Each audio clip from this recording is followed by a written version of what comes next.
Hello and welcome back to the Students of the Game podcast. I'm George Pitches and I'm joined today by Max Marler. Good afternoon, Max. Good evening. No, good morning. Good afternoon. It's one of them, isn't it? It is good afternoon, It's just afternoon. Good about. afternoon. Put it But right. it's quite weird because normally we record, I should say, these episodes really late on into the night, and it looks all dark outside. So it's quite strange to be talking to you with beams of sunshine streaming onto your face. Yeah, I think the light's doing us both no favours, so No, I think you're maybe it's probably back right to about night that. time next time. Yeah. So today is the big UEFA Champions League roundup episode. Last week we had a look at Juventus, and we were going to say that the following week we were going to do the UCL roundup because we didn't want to do it halfway through and then have to cover leg one and then leg two. We thought we'll just put it all into one big UCL sandwich, as it were. I think we've both agreed that there's probably one major upset this week, haven't we? Yeah, I mean, even then, it's just sort of it's quite. In terms of upsets, it's been quite a dull round. I think that's probably fair to say. Yeah. And obviously a quick plug, if you went and watched our Juventus episode last week, you could see how perhaps it wasn't as much of an upset as people might have originally been thinking. But where should we start then with the UEFA Champions League? What do you feel? I think dealer's choice. Dear's choice. The house always wins. Okay, well, let's start with Chelsea versus Atletico. Purely because in my notes, they are right at the top. So what better place to start than up there? So this was a 3-0 win for Chelsea on aggregate. And I think it's primarily a pretty large statement of intent from Tuchel. He's now 14 games undefeated. And which I think when you look at some of the caliber of the teams that they've been playing is no mean feat. It was a great game, though, wasn't it? A really good game. Not from an Atletico Madrid perspective, I don't think. But I think Atletico are very disappointing, and we covered them a couple of weeks ago and said why. We're not sure if they're actually doing that well this season, despite being top of La Liga. Tuchel just seemed to have Diego Simeone's number throughout the 180 minutes. There was never really a point where you thought the tie was in danger. Okay, Mendy had to make a couple of saves in the second leg, but even then, it just sort of felt like the tie was almost over. It's just so well controlled by Tuchel, and I think that's a staple of his time in Chelsea so far. Everything's been just superbly controlled. Yeah. And as much as I hate to say it, they do look quite good. I don't hate to say it as much as you do, but I get very much. I buy into the fairy tale of new managers arriving at clubs, and this season is no different. You are absolutely right. They've brought that kind of solidity, and I guess to coin a cliche, relentless winning mentality that people love to talk about in football. Although I suppose the opposite of this is it's less of mentality to win, but I suppose more a mentality not to lose. But I thought Kante and Ziyech were absolutely phenomenal in the second leg, especially Ziyech. I mean, Kante got most of the plaudits for being his usual fantastic self. And did you see that lovely clip of Tuchel like sort of gassing him up at the end of the game, and Kante was just getting all embarrassed about it as he walked off the pitch? It's hard not to gas Kante. But it's so nice to see him play well because he's had quite a difficult couple of years. Yeah. Which sort of it makes you really wonder about the credentials of people like Lampard when they don't see Kante as being this wonderful player you can utilise, and it is playing with an extra half a man, as I think Tuchel alluded to. And like his run towards the end, I think for the second goal, at the 93rd minute, and he's just made this 85 yard run. I don't even know why he's done it. He's awful at finishing, but he's still making the run, just in case he's been going to be needed. Slotted in. And as you say, it makes you think twice. Why the hell is Sarri playing him as a it's bizarre. I like Sarri. I like him me a too, lot, but that is a massive black mark. If you look at Kante and try and make him anything other than what he's born to be, then you're a bit of a fool in my book. I think you're absolutely bang on.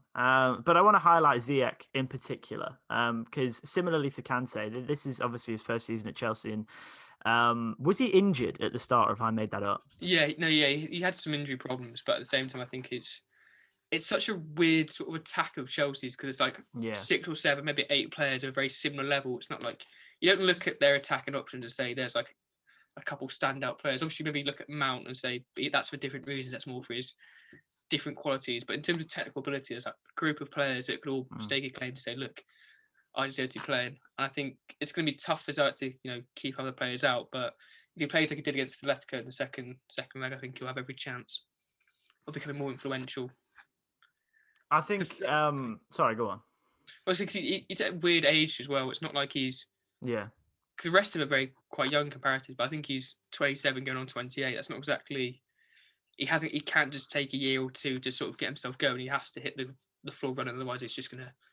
He's going to turn 30, and once he turns 30 at Chelsea, it's sort of a race against time to prove your worth. And especially when you're being compared to a £72 million Kai Havertz, who's much younger, arguably possibly better, and who both are left-footed players who like to come in from the right-hand side. You're right. You have to be absolutely on the money every game. But luckily for him, he was just that. It was sort of rolling back the years to, I say rolling back 2 years to Ajax's wonderful campaign in 18-19. And I think that's primarily why I've drawn as much attention to him in this game as I am, because I watched a BT Sport documentary a couple of nights ago, which was the story of the 18-19 Champions League campaign. And that Ajax fairy tale was lovely. But it was beautiful seeing Ziyech playing in that same level of confidence and freedom that he was given in the Ajax system. And he just puts a great ball in on his left. The whip. The whip. It's just beautiful to watch. It's very aesthetically pleasing. There was a moment when he beat Renan Lodi, I think, on the halfway line with a quick touch past him, and then he just played this ball out to Timo Werner, perfectly weighted, and then unfortunately Werner hit the target, but Oblak saved. It was a great save, in fairness to Werner, but I just thought the ball is beautiful. It's a sexy little ball, isn't it? Yeah, it is. Especially, I don't know why it always looks better in the Champions League ball. Everything just looks better in the Champions League ball. Yeah. It just has that extra swerve somehow, or just that pizzazz, which we adore in this podcast. We do. The business end of the Champions League always sort of brings out the children in us, I think. It's just get giddy. Yeah. I think that 2018-19 season is probably the best Champions League in terms of entertainment that we've ever seen, I think. Yeah, absolutely. In our lifetime, at least. And hopefully we'll have something similar coming in, because we've got a fantastic few fixtures coming up, and I think this could. It will never be worth compete those comebacks and the fairy tale of Ajax beating like the greats, like the Juventus and Real Madrid, but hopefully we've got good times ahead. It's boding well. I mean, we've had some high-scoring games, very high-scoring games, really, on aggregate from these fixtures. So let's hope, fingers crossed, that trend continues to be apparent for the next rounds. This could be a potentially big blow for Atleti. As you mentioned, that we talked previously on the podcast about how they weren't perhaps as good as everybody was saying they were, and it was more a case of everyone else being equally as bad or even much worse. Barcelona have also been knocked out, as we'll get to later on, but could this kind of morale being dumped out to a team that on paper they perhaps should have beaten, especially when the draw was released, is that a morale derailing event, do we think? It's difficult to say. The fans of Atletico, if you said to them, we'll get knocked out in round of 16, but we won the league, I think it's a no-brainer. They'd accept that any day of the week. Yeah. Anything could be beneficial for them, because Real Madrid now have 2 massive Champions League games that Atletico don't have to prepare for. So there's that. Yeah, they've got that extra burden of games, and Atletico can just focus on winning. Because they're out the Copa del Rey. It's just La Liga, win or die. Still 4 points clear. Yeah, still 4 points clear. 4 points clear, and I think Barcelona are looking good as well. So, and they haven't got that extra. They're out the Champions League as well. So you don't want to be playing extra games. They haven't got a massive squad, and they have been susceptible to injuries as well in the past. So it could work out very well for them, if anything. Yeah, I hope so. Because we both, I think, we talked about in previous episodes, have a bit of a soft spot for Atleti, and I guess more of a soft spot for Atleti than either of us do for Chelsea. So having seen this loss happen, it would be nice for them to turn what could be a demoralising event into quite the opposite. So that was the first game. I don't know if you've got any other points you want to talk about any No, I burning think desires for this I one? think if we keep doing it any longer, we're going to be here for a Yeah, few for a hours. If we, considerable yeah. amount of time.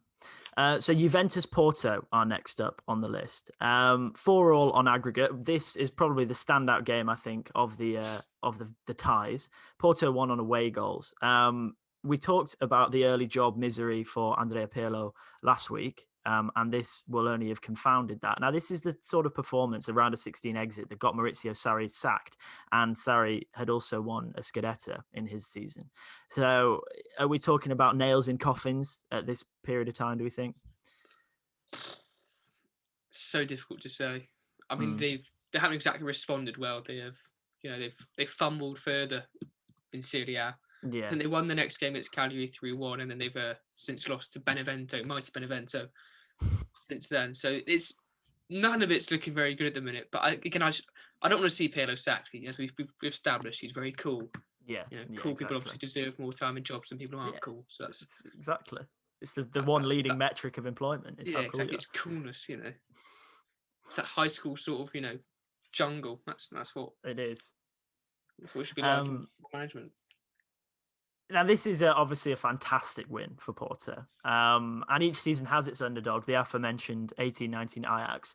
I know we have slightly differing viewpoints on this, whereas I don't think you necessarily class them as an underdog, although I think looking at the caliber of the opponent that's in it in this stage of the competition, perhaps they are. It's such a weird one, because how do you define an underdog? Someone who hasn't been there before, is against all odds. But Porto are always there or thereabouts, and they're either coming third in the group stage or coming second most of the time. Yeah, it's sort of a bit of a toss up. And they normally go out in the round of 16. They've had their fun, they go. But it's weird that I still class them as. I mean, I think the 2004 Champions League, maybe that might be the very, very first sort of inkling of memory I have from the Champions League. So Port have always been in my lifetime sort of in the Champions League. They're not exactly some minnows. They deserve respect, I think. I think the Yindle tag, when used incorrectly, can be quite deceiving. I like that. I take the point. But I think when you're looking back as far as 2004 for the last time, there was a credible, well, more than credible, a wonderful performance in such a prestigious competition. We're talking Man City, Dortmund, Chelsea, Bayern, PSG, Real Madrid, and Liverpool all into the quarterfinals. They are, I think, pretty much the outside shout there. Yeah, I mean, they're the worst of the A. It's an underdog story to a degree, but I still think when you have such prestige in a competition, it's the 2 European titles. That's not many teams. There's a select group of teams that can say they won 2 European titles. I mean, so in that respect, I think I think Chelsea Porto will be quite a tight game. I don't think we'll see, because Tuchel's quite conservative and Porto are very conservative. So it's going to be interesting. Well, it might actually be quite boring to watch, but yeah, from a tactical perspective, just watch the other game. I think we got Bayern PSG on the same night. So just watch that and just scroll on your phone. That's my idea anyway. I think it's true to say that had Porto been set against like Lazio or Atalanta and beaten them, then we wouldn't be going, oh, it's a fun. Well, I wouldn't be going, oh, it's a wonderful underdog story and yada yada. I suppose when I'm drawing parallels to Ajax, you've had their own fair share of success in Europe, but we're still labelled the underdogs. Maybe it's just lazy punditry. Maybe we should call it throwback. They're the throwback team of the round. Yeah, like Ajax were. It's just nice. It's very nice. I could just be falling foul to gross tabloid journalism, thinking, oh, it's an underdog story because that's what gets clicks and views. But yeah, we talked about Juventus last week. I'm going to plug that podcast again. If you want to hear more about the current state of Juventus and primarily what's going wrong with Juventus, then make sure you check out last week's podcast edition. But this was a vintage performance by Pepe, wasn't it? He was absolutely fantastic on the night. 38 years young. Throwing his body about, such a machine. Someone needs to remind him how old he is. Yeah, I used to loathe him, absolutely loathe him in his Real Madrid days, but now, it's weird how perspectives change like that, isn't it? Because it's all about what team. It's just it's like when you're at such a big team, you're there to be shot at. It's hard to root for someone who plays for Real Madrid, but when it's Porto, it's sort of. I don't particularly like Porto, but I just like that they beat Juventus. And Pep was a part of that, so he's earned my heart. He made and have it 18 forever. clearances, I think, which was far and away more than anybody else on the pitch. And let's not forget they were playing with 10 men for about an hour, including extra time, weren't they? Yeah, So it's to have romantic. that fitness and that kind of desire and willing to do exactly what it takes to not have your goal breached, although it was breached several times, but to not have it breached enough for them to lose the tie is nothing short of miraculous, I think. Play of the round, I think. Player of the round, Yeah, big we'll give him bald a Pepe. yeah. We'll give him the award sometime if we ever see him. We should get him on the podcast at some point Yeah, soon. he'd love to. I'm sure he would. Dortmund Sevilla next. A 5-4 win on aggregate for Dortmund. This was one of my favourite fixtures because everyone loves to see goals.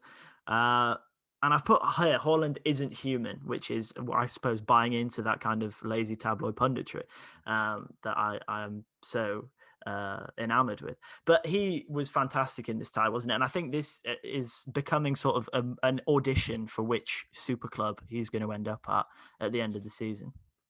If someone like Holland doesn't have to audition, I think it's He just gets let in no, straight away. yeah, I don't think he's. He's I had don't his think he's been worried audition. about. He's He could passed. be absolutely awful for the next 10, 15 games, and I think he'll still get whatever club he wants. Yeah. He was phenomenal. I swear the second leg he impressed me the most because obviously Sancho was out, so there's even more of a burden on him to deliver, be the creator and the provider and the scorer, whatever you call it. But yeah, he was impressive as always. And even to be fair, Royston has the supporting players actually very impressive as well. They were just dedicated servants to him. That's probably the best way to describe their performance. Imagine having dedicated servants at 20 years old. Yeah, it's a nice life. There was a crazy bit of VAR in that second leg. I don't know if you were aware of that, but Dortmund scored. It took 5 minutes to sort out. Yeah. Dortmund scored, and then it was originally perfectly fine goal, but I think it was originally ruled out for a foul or something, wasn't it? Because Haaland had bodied him. So it's a foul. Haaland allegedly, I think it was Diego Carlos. It was the softest thing ever. It was like a shoulder. Yeah, I thought it was and really he's supposed to be a big guy as well, isn't he? Yeah, but every time Diego Carlos, he's a weird player in my book. I remember seeing like a year ago he's been billed. It's signed from Nantes the season before last. And the only time I ever watched him was in the Europa League last year, and he kept giving away penalties every time. Yeah. And I was seeing him in the newspaper, people saying he's worth 60 mil, he's going to go there, here. And he's genuinely looked awful. And Koundé as well. I think City may have paid like 80 million from or something like that last year. Not very good. He's a decent. I haven't watched much of him, I must admit, not the league or anything, but every time I've watched him, it just looked like I'd rather Ben Mee. Well, anyone in their right mind would rather Ben Mee. Ben Mee. He's a good guy, but he doesn't get £80 million offers for him. He doesn't, but boy should he. These are the games where you're thrust into the metaphorical shot window, though, aren't they? So if you do have a bit of a stinker, then the world is going to know, especially when you're playing. Yeah, I haven't seen those rumours quite so often anymore. No, of course. Maybe they've noticed what I noticed a year ago. You'll get the job offer soon for chief scout somewhere. Honestly, I'd love to. Vetoing deals for players. If one of our 4 viewers is a scout or works for a football club, you let me know and I'll be there. Any country. But yeah, this VAR was nuts. So Haaland, his goal was probably wrongly ruled for a foul, and then Sevilla sort of ran up the other side of the pitch, only for it to be VAR'd for a previous penalty as Haaland was pulled back in a phase of play that had happened before his original shot. It was quite soft. Yeah, it was soft. He then missed the penalty, and they resumed play again. Wait. What did the goalkeeper do? Sorry, I can't remember what he said. Do you know what he said? He sort of screamed in his face. And he said something that they say in Spain, which is like bad luck. I'm not sure if Haaland understood it, but the semantics were quite clear. But you're right; it's very needed for the rest of the story. So yeah, he sort of yelled something in Haaland's face, and it was all quite aggressive. Haaland then missed a pen. They resumed play for about 30 seconds. and then the penalty's pulled back because the goalkeeper was off his line. Unfortunately can't remember his name. Bono. How can you forget Bono? Oh, is it Bono? Yeah, thank you. I was going to make a UC pun like 2 minutes ago. Thank God I didn't do it because I'd have just looked like It an would have gone absolute fool. straight over my head. Zero context. But yeah, taking a break from creating worldwide global song hits. He was in the sticks tonight. Did a shift for Sevilla. And Haaland ended up taking the second pen as he was off his line, scored it, ran up to the goalkeeper, and then went all up in his face and said the exact same thing back to him, which absolutely riled the Sevilla players no end, who chased him towards the corner flag. It's just one of those footballing moments that you can't help but love. Yeah. I do wonder if that, that's a sort of retraining that like Boris Johnson was on about when he told like people in the dramatic arts to retrain last year. Become goalkeepers for European clubs. Yeah, it's better than being a bricklayer. That questionnaire was so drastically wrong on your qualifications. I wouldn't be surprised that if you'd put in like stage manager, you'd have ended up with goalkeeper because why not? I do wish I'd actually tried that questionnaire just to see what I'd have been given by the great sorting gods of the government. Any dream? What would you have loved if you could have picked? Ballerina. Oh no, that's what I can't be. No, it has to be something else. No, that's it. Unfortunately for Sevilla, having actually progressed out of the group stages, they now can no longer win the Europa League, and they're not going to get any further in the Champions League either. How far can you see Dortmund going? I mean, we're going to touch on their clash against Man City, so presumably not much further. There's a big beast coming in it. Yes. That would be a giant killing, to be fair. That would be, but I think if you look at the teams which Pep loves to go out against, Dortmund are made to go through at this point based on how he'll be there with all his black balls, just doing all these like physics and equations to sort of work out how he beats Dortmund, and they'll just go tinkering for the sake of tinkering, and then he's probably calling around the area at the same time, going, "Look, you got to help me. You got to. I need to change something. We've won so many games in a row, but I must change something for this one game against inferior opposition." He'll play like Fernandinho as a 10 so he can man mark someone out of the game. And it's funny you say that. Did you watch the FA Cup semi-final on Saturday? I didn't know. We were watching something else. I think Shrek 2 at the time in my house. That's a much better book. But yeah, I didn't have my glasses on. I was watching from quite far away. I didn't realise that De Bruyne was on the bench. I thought Fernandinho was De Bruyne for about 20, 25 minutes. Pretty drastic difference between the two of them. I was watching, I swear, I was watching again. Oh, De Bruyne's so good, De Bruyne. The way he moves with the ball, his movement's so unique. And then I just see De Bruyne's coming on for someone like 15 minutes later, and I'm just... what is happening there? If Fernandinho plays number 10, trust me, they'll go through. That's the Maybe right it's sort of thinking. Accidental stroke of genius then, putting him there. I couldn't believe it when I found out. Because he was doing things only De Bruyne could do. He's a wonderful footballer, but you wouldn't have thought that far up the field normally. No, but he's 36 and his movement. New role for him, new lease of life. He played a little further up for Shakhtar, if I'm not much mistaken. Yeah, I think that's quite a different system as well. So he had a bit of more balanced responsibilities. It wasn't just one sit to sort of float about. He also cost an awful lot of money for the time. He was like 42 million. Yeah, and he's 28 at the time. We'd have thought 8 years on, he'd still be there, captain in the club. I mean, it's absolute brilliant value for money now, but it's one of those at the time you think, well, we're only going to get a couple of years out of him. He's going to be 36 this year. Or he might already be 36. It's quite impressive, I think, that he's sort of been able to adapt his game. Yeah. It's not exactly a club that sits, is it? It's a club you have to cover the distance when you play for City, especially in that midfield, when you have two quite prominent players outside. So he gets a thumbs up from me. I assume a thumbs up from you too, George. He does. A demonstrative thumbs up. PSG Barcelona, a fixture that has kicked up some controversy in recent years, but not really this year. I don't think it was pretty decided. Although we are going to talk a bit about the second leg and Barcelona's, I suppose, failure or rather Ousmane Dembele's failure to convert any of his golden chances. But PSG won 5-2 on aggregate to send them through to the next round. Mbappe had another stellar performance. But yeah, that second leg, I mean, Ousmane Dembele, I remember last year, in fact, it was not last year, the 18-19 season, when he missed that chance, didn't he? Yeah, to make it 4-0 against Liverpool. And if he'd done that, then surely that's tie. Or, I mean, Liverpool did then score 4 goals in the following round, the reverse fixture. But, like, you just think, God, man, put it in the net, and it was no different. How bad it would been if they lost. Yeah. They won the first leg 4-0, they went...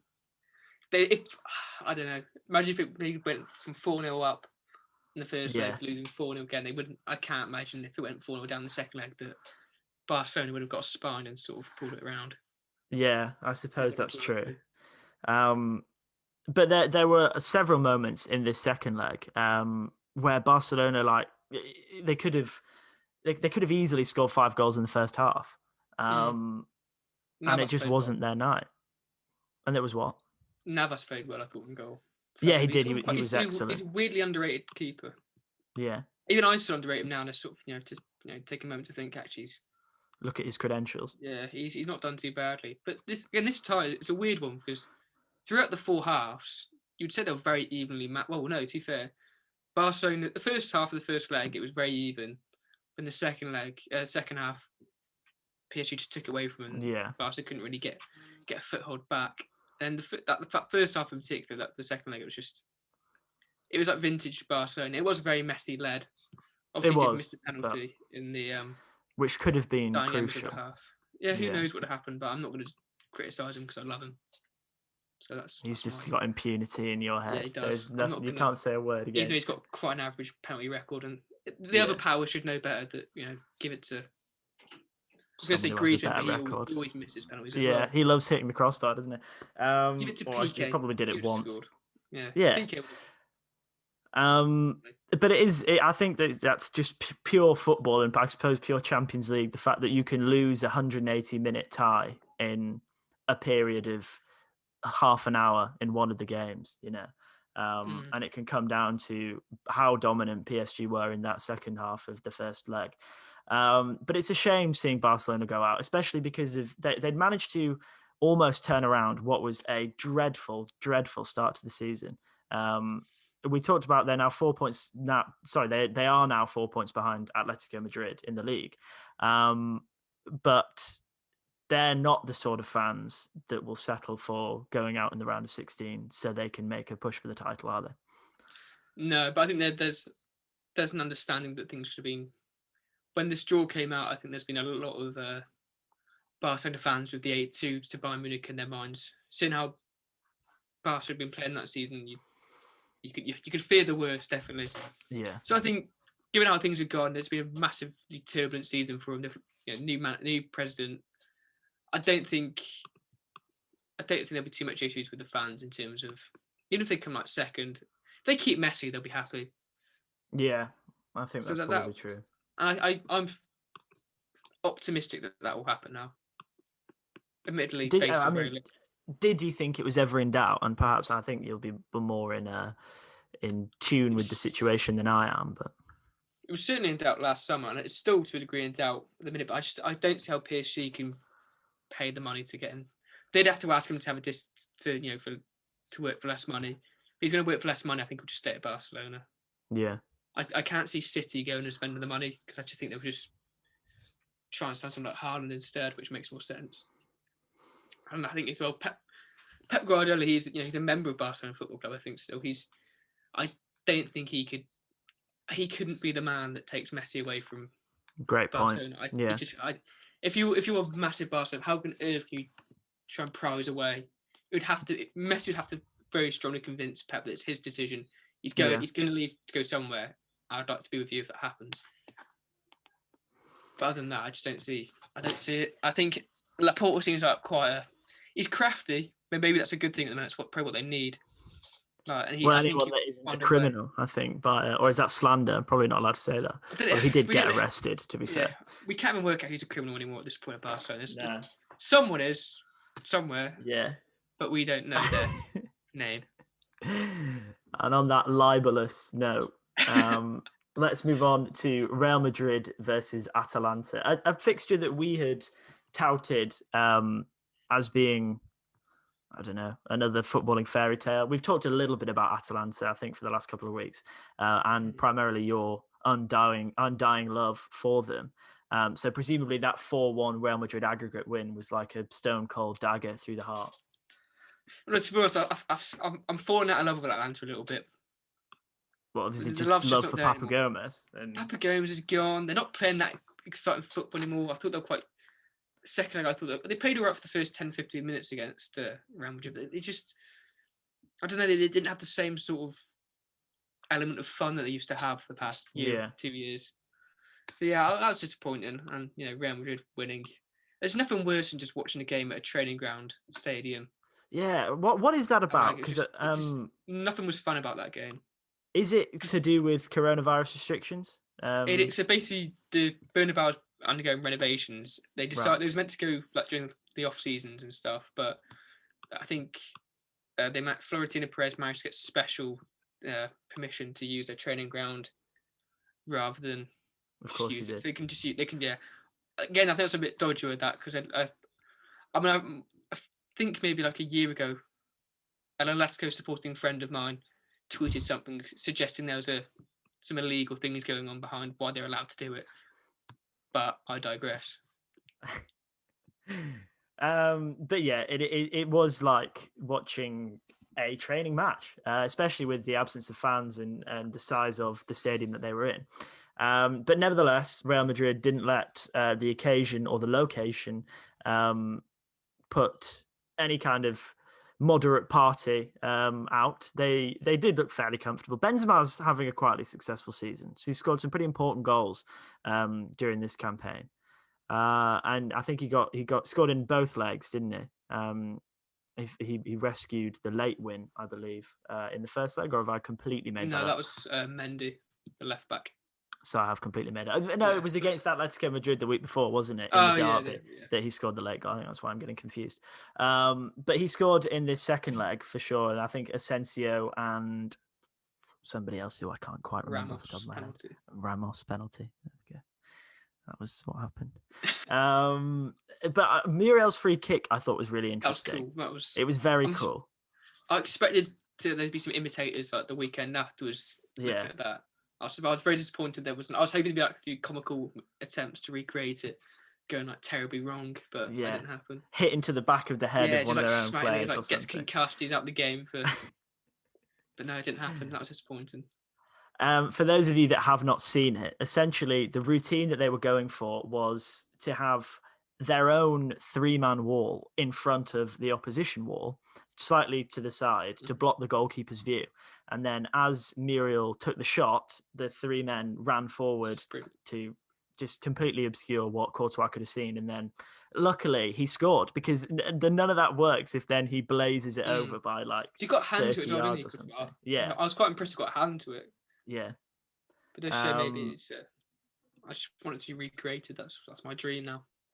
It's quite interesting seeing that like level of division of labor on the training field. And I mean, I know teams have had free kick and set piece coaches for a long time, but I find it, this is my sort of tactic stats nerd shit stuff coming into effect. But you see something that's clearly been worked on over and over again in the training ground, and then it comes off into a match. But when it's this level of sophistication and just coolness, for lack of a better word, I think it looks good. It's like when teams pull it back and work a routine from a corner. I just love seeing how you can always tell they've practiced. Yeah. It's very clear they've worked hard on it. It's just so. I mean, this is my local team, Shrewsbury Town. We're in the playoff final a couple of years ago in League One. Research the goal we scored. Oh, sexy! It was like one of the. It's one of the best routines you'd ever see. Yeah, for want of a better word, I've used sexy. Right? Oh, sexy! Oh yes. What did he do? If you could describe it in layman's terms, it was. No, I'm not going to try to. I've used some disgusting. No, it's too good. It's too sexy. Just search, look it up. Okay. But yeah, it was a comfortable win in the end for Real Madrid. And they've got a very tasty fixture against Liverpool coming up, which we're going to mention once we've finished doing the round of 16 roundups. Next one up is Man City versus Borussia Mönchengladbach. This was a Man City 4-0 win on aggregate. And now I think this is testament to my slightly suspect footballing predictions. I'd convinced myself that Mönchengladbach were going to do a Leon from last season and like pull the hat out, the cat out of the bag, as it were. I think primarily because my housemate is a Man City fan. So I was just really hoping that I'd see some tears. And Mönchengladbach were going to do the job. But alas, City looked pretty much in cruise control throughout the tie, as they have done all season. But what about KDB's rocket, I suppose, in the second leg? That was a pretty nice goal, wasn't it? Yeah, it was nice. It's hard to get excited by anything City do because Fernandinho couldn't do that as a number 10. There you go. You wait till you play. You wait. Just you wait. He'll prove you wrong. Yeah, it isn't that interesting, really, seeing Man City win again. There's not really much you can say about it apart from the better team won. Yeah. We all expected it, apart from you hoped it wouldn't happen. But I think deep down, I still you knew. Not even deep down. Pretty surface level. Yeah. You can say what you want, but the eyes deceive. What's more interesting about this tie, and I suppose it's not even really about this tie, but it's another cool bearded man getting a job in European football. So Xabi Alonso has now been confirmed as being the new Mönchengladbach manager, coming in for Marco Rose, who departs for Dortmund in the summer. Is it the beard that makes me think he's going to be a top coach? It is the beard, but it hasn't been confirmed yet. And they've sort of... Well, when Fabrizio Romano tweets something, it's as good as. Since then, there's been a few sort of retracted tweets that almost sort of make it less certain. Is he lied to his fans? They can't. I hope once they've said it, they have to do it now. You can't just go back on your word, Fabrizio. This is Xabi Alonso and his beard we're talking about. You can't just let us all down. There's a lot at stake. It is. It's credentials so far. I think he won a league title with the under-13s. Yeah. At Real Madrid. He wasn't playing. He was manager. Just to make that clear. In fact, he's not actually under 13. Yeah, and he's believe it or not, and I think he's been at the B team of Sociedad for 1 or 2 years. I think 2019 maybe. So yeah, I've no idea how well he's doing there, but I know he'll be a fantastic coach because he's got a nice beard. Exactly. And he's really cool. And he's really cool, and he's got a beard. And did we mention he's got a beard? Yeah, it's a nice beard. It's so nice. It's nicer than my scraggly one that I'm sporting. Luckily, you are not able to see that. Yeah, can't grow one. Yeah, very true. But he's got more experience than the 9 or 7 days. I think it was 9 days that Andrea Pirlo was in charge of the Juventus under-23s before taking the top job. So there is something to be said. He was a very fine footballer. He clearly is an intelligent man. He understands the game. And we all hope here at the Students of the Game podcast that he becomes a great coach. They have some talent, though, at Borussia Mönchengladbach that is potentially on their way out. I think Marcus Thuram looks like the main diamond in that essentially quite rough outer layer. What do you make of him and his chances for a move away? I don't think it would come this year. I think, again, Gladbach's form in 2021 has been really poor since Rose left. They had to confirm he was departing. And I think I may have read something like by Rafa Honigstein or something that there's like Rosie, he got these players to commit to this club because he affirmed his own commitment to saying, we're going to build something here. It's not just a flash in the pan. Yeah. I think there might be a bit of disinterestedness from some of the players if they really thought that this was a group project rather than it's just like Rose has just jumped to the next best thing he's seen. So I think that's going to be disappointing for him. But I think, Xabi Alonso's coming in. If you can't get excited about that, we'll get you excited. Exactly. Very, very true.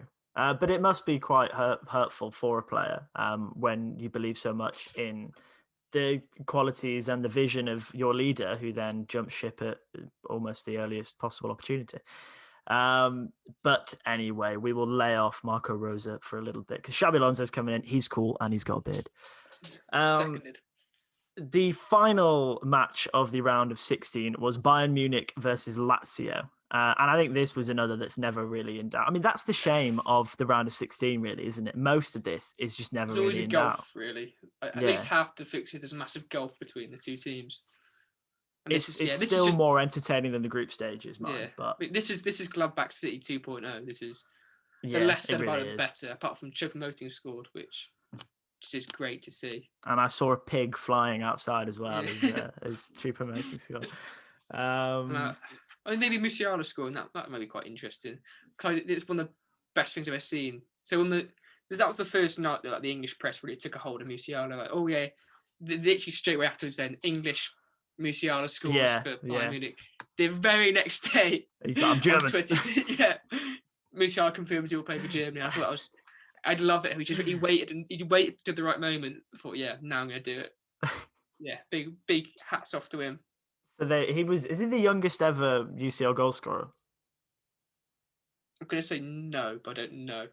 I think it possibly maybe was. Like in the knockout stages, maybe. In fact, it might have been he was England's youngest for that 24-hour period. Yes, and everyone on Twitter loved it for a bit, and then it was like, yeah I'm German. But Bayern won 6-2 in this fixture, and they looked ever so comfortable once again. They have a slightly leakier defense in terms of goals conceded this year than they did last year, but it's counterbalanced with the fact that they just love scoring goals. They've got 78 in 26 in the Bundesliga, and obviously a further 6 alone in this tie. Again, it's possibly early doors, but there's no reason why they couldn't go and win it again. I wouldn't have thought. They look extremely sharp. That potential leakier defense could cost them, though. It's when they're coming up. It's a very, very high line. So high. And high lines have been exposed a lot this season. It has been. And it almost to the point where it's this kind of system and philosophy that you will have to adapt. You can't just rely on your goal scoring potency. I mean, we saw Villa score 7 goals against Liverpool, Liverpool's line remained absolutely pretty much on the halfway line at every available point. So there are examples of smaller teams beating big teams who are so tactically rigid.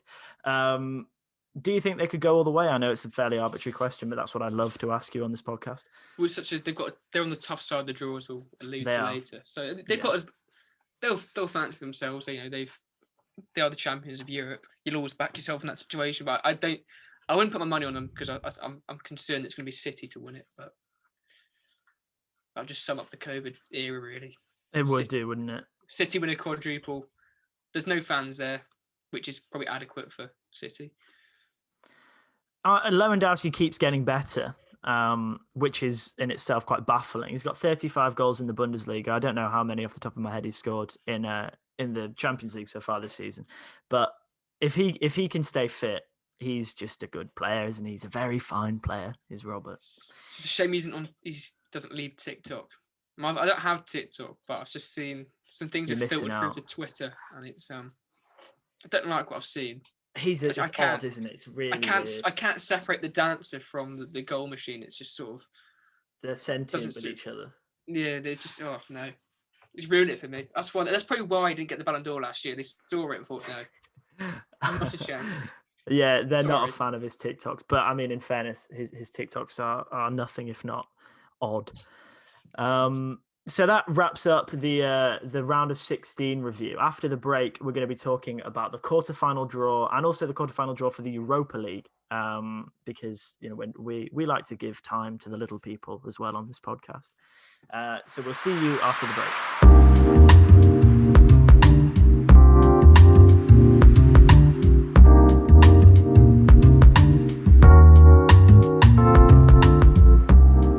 Welcome back to the Students of the Game podcast. Before the break, we were looking at the round of 16 results, and now we're going on to the quarterfinal draw and what we can expect from it. So quite a few tasty fixtures coming up. Man City, Dortmund, Porto, Chelsea, Bayern, PSG, and Real Madrid, Liverpool. Out of them, what are you most drawn to early doors? Aside from Porto and Chelsea, I'm very evenly spread. Yeah. Across the remaining 3 ties. I think there's just so much to like about them. I think I'm going to say Real Madrid Liverpool is the tie I'm most looking forward to seeing because there's just something about it. It just sounds right. they're both European footballing royalty. I mean, it's essentially most of those teams are, apart from I guess PSG and Dortmund, perhaps, and Man City never won it. But either way, Real Madrid and Liverpool have some of the most long-standing credentials in that competition. I agree; it looks like a really, really interesting fixture. Man City Dortmund for me as well. I think is going to be a lot of fun. Purely because I mean we did you very rightly mentioned that Erling Haaland needs no audition anywhere, but for a man that's been quite heavily linked with absolutely every club on the planet, but primarily Man City in recent weeks, that looks like it could be really, really fun. Him knocking out his future employer, similarly to I guess Bernardo Silva did in that Man City game a few seasons ago. It's quite interesting to think that two of the three favourites have never won a Champions League. And yeah. I don't think Bayern are going to win it because apart from Real Madrid, you very rarely win it twice in a row or three, however many they did. So yeah. I think I'm 65% sure we'll have a new winner of the Champions League this year. And that's always nice, isn't it? Yeah, but no, it's not when it's Man City or PSG. Oil money FC. Yeah, so can't really get behind that. Did you see a clip before the Champions League final last year? And it was an Irish guy called Richie. And that and probably means absolutely nothing. But he is he's a pundit. I think he's an ex-player. And he put it so eloquently and so beautifully. It was like he was looking at whether PSG winning a Champions League, and he was advocating for the side that this doesn't, and I'll get to it in a minute. Yes, on RTE. Is it pundit? Yeah, I remember this. And he was saying that if you think that PSG somehow winning a Champions League validates the breaches of human rights, in a much less serious note, the financial fair play breaches and breaks of regulation, then if you think that is somehow justified by winning the Champions League, then your priorities are pretty far removed from reality. And it was just such a nice way to put it. It's very powerful. It's like a minute clip. I think it's very beautiful. I guess less so on the human rights side, but Man City and PSG, if we had that kind of final, then we'd be looking at a similar story. Because the problem is it will be used as these two clubs they exist as promotional campaigns for the country they're from. That's what absolutely. They are. There's nothing beyond that. It's all artificial, and you can win all the trophies you want. If you dig into the surface, you're just looking at two massive oil-rich countries with disturbing histories of how they treat their people. And so that's the direction football will come in the next 20, 25 years. Can you really tell me that none of those teams are going to win multiple Champions Leagues? It's going to happen. It's unavoidable, and I think it's going to be.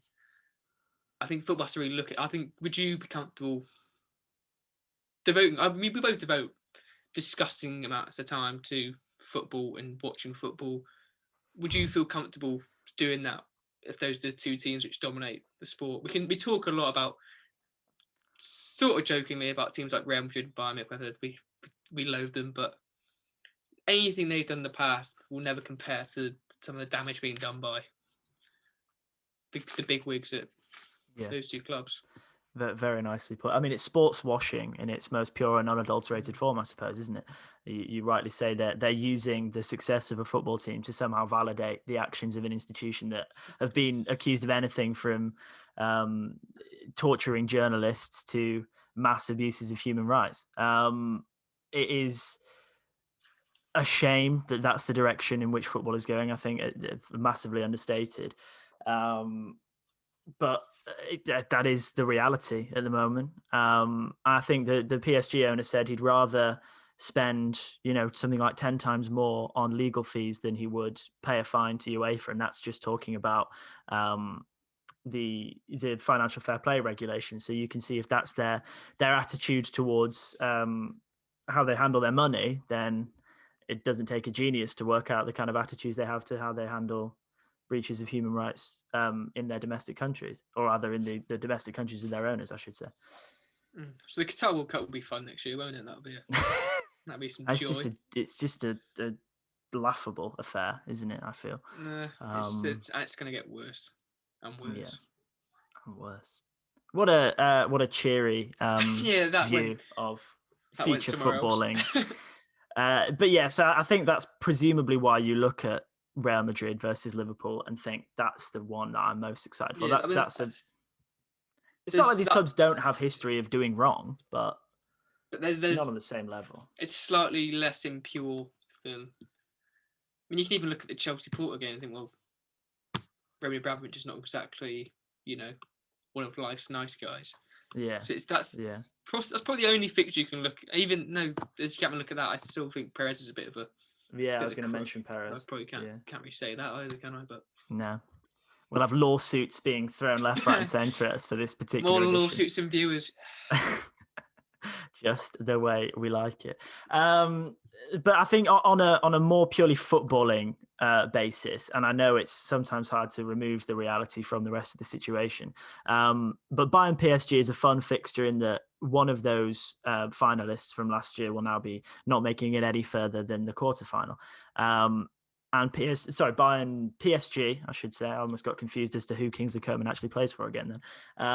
But PSG will have a bit between their teeth from the disappointment of last year's final.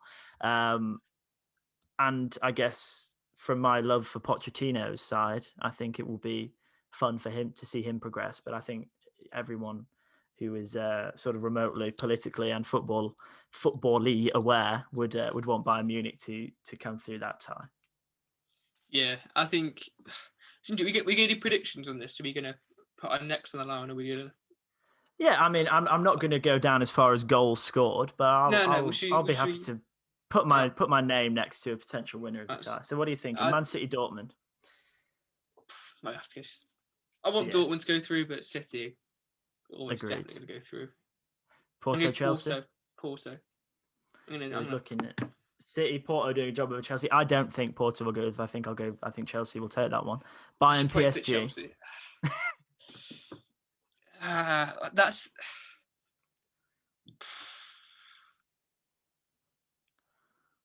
You go first, and that might influence my decision on what I go for. I think Bayern.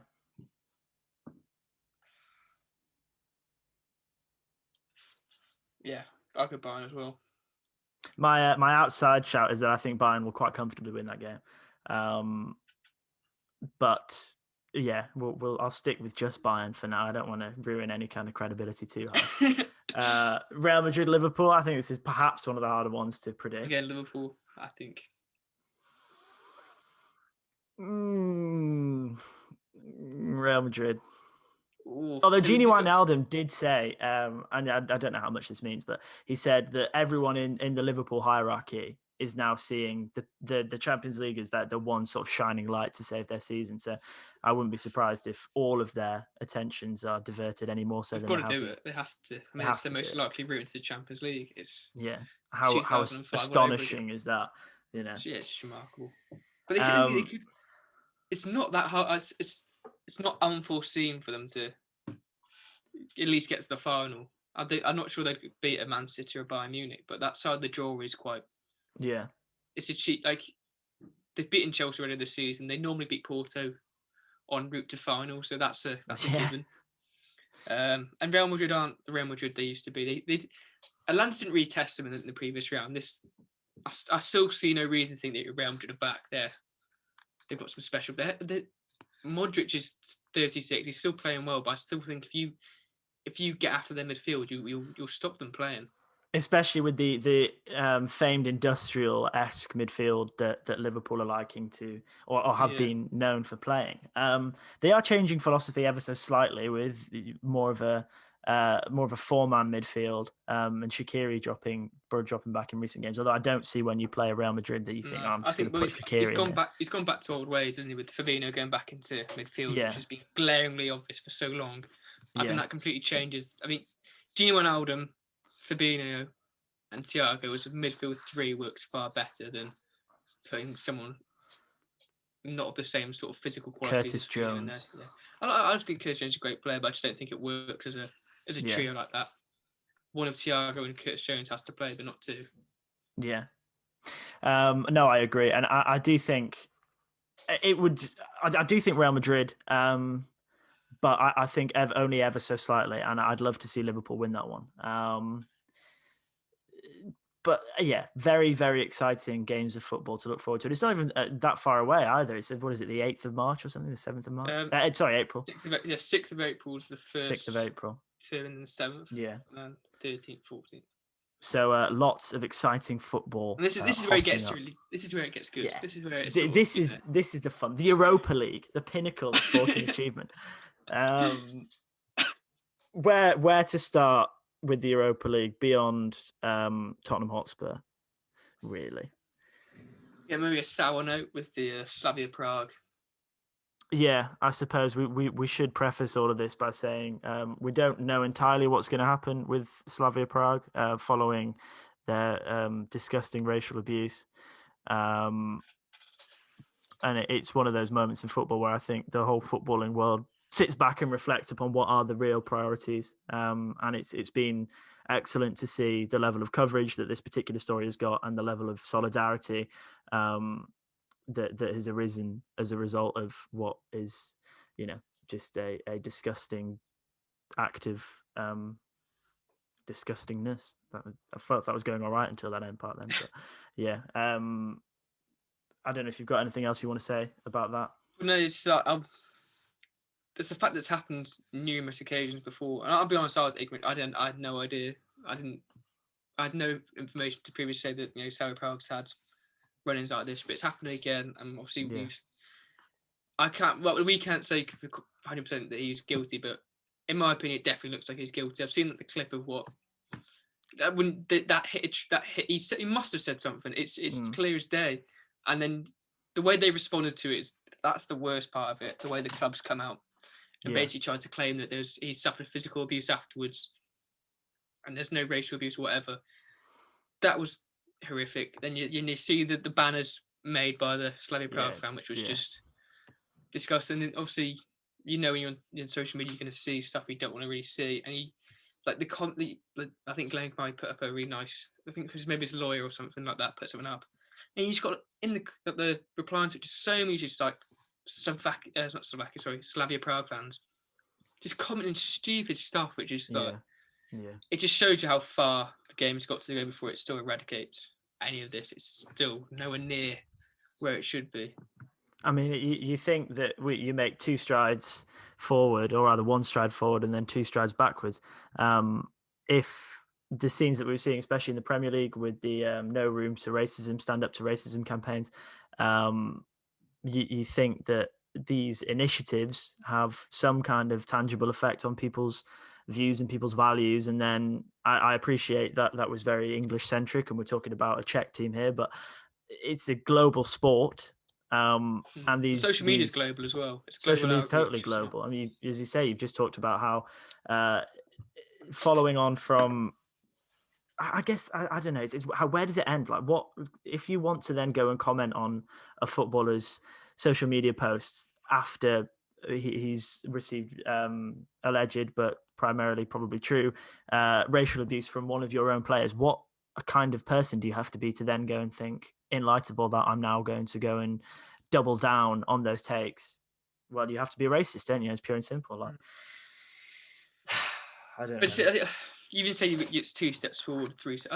I don't see any steps forward. It all just seems a facade, and sort of it all seems to be motivated by looking good, but not actually doing good. It's very much artificial. I don't see proper step. I mean, you can see I can completely understand why someone like Wilfried Zaha decides he doesn't want to take the knee anymore, because he must be looking at thinking it's all for show. You're not actually doing anything to change things. Yeah.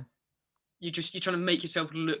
You need to make sure history doesn't view you unkindly. That's what it's all about for these people like the Premier League. I mean, they're not doing enough to sort of because every weekend you'll see even Jude Bellingham, 17 years old, racially abused, like 30, 40 messages. It just feels like it will never end, and it seems to be just getting worse and worse. It's almost like it's becoming fashionable for racists to post their views because they know nothing will happen. Well, this is Brexit Britain, stops them.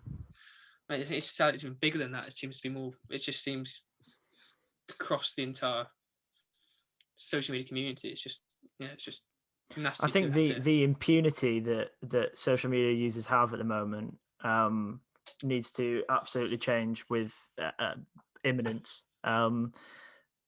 there's been talk of using driver's licenses or passports to verify social media accounts so that then it's easier to locate these people. I think, as you're right, certainly increasingly, I think even in the last couple of months or so, Axel Twanzebe had copious amounts of racist abuse thrown his way. Fred, from his poor performance in the FA Cup the other day. In fact, I was just looking on Twitter last night, and he put up a message saying, similarly to what Glenn Kamara had put, that everyone needs to make a collective effort to ensure that these kind of behaviors and values and statements are not put out. And then the replies to that tweet was even Manchester United, his own fans, saying, yeah, racism is bad, but you need to play better. It's like, how detached from reality are you? I don't. Just, like, you get like people saying I think you should be verified by passport, whatever. So Yeah. I get people who have concerns about privacy. Well, okay, make it so you can use the platform, but you cannot engage. You can like web, but you cannot engage with it unless you're verified. So you can view things on there, fine, but you can't comment things. You can't reply to people. Just make it so that if you want to engage, you have to be a person. Only people should be able to engage in conversations with other people. Yeah. If you want to be a part of the conversation, okay, put your name on the line, put your identity on the line. It's not right that you can just sort of have free roam to just sort of do what you want and just cause people. I mean, like, what are you? What are people opposed to? If you don't perpetuate abusive views, then what do you have to fear from an initiative, an agenda like that? People will happily give their passport details to a betting site. Exactly, brilliant. But no, not by I'm posting my personal racist views. No, you can't stop me from doing that. That's my privacy. And then vacuously claim that it's some kind of data protection thing that is the reason that they don't want verification. But I mean, I don't see how there can be any other thing that can be done imminently. I mean, there's all kind of societal changes and educational changes. It has to come from. Well, for something like this to work properly, it has to come from the government, I think, to be properly implemented in a way that makes people still feel safe. I use safe with what's called inverted commas. Yeah. It has to come from the top, and otherwise it's gonna get worse. You will just see it every day. You go on your phone, you look at the BBC Sport page, whatever. He's been racially abused. Now he's been racially abused. It's just non-stop, and it's getting worse.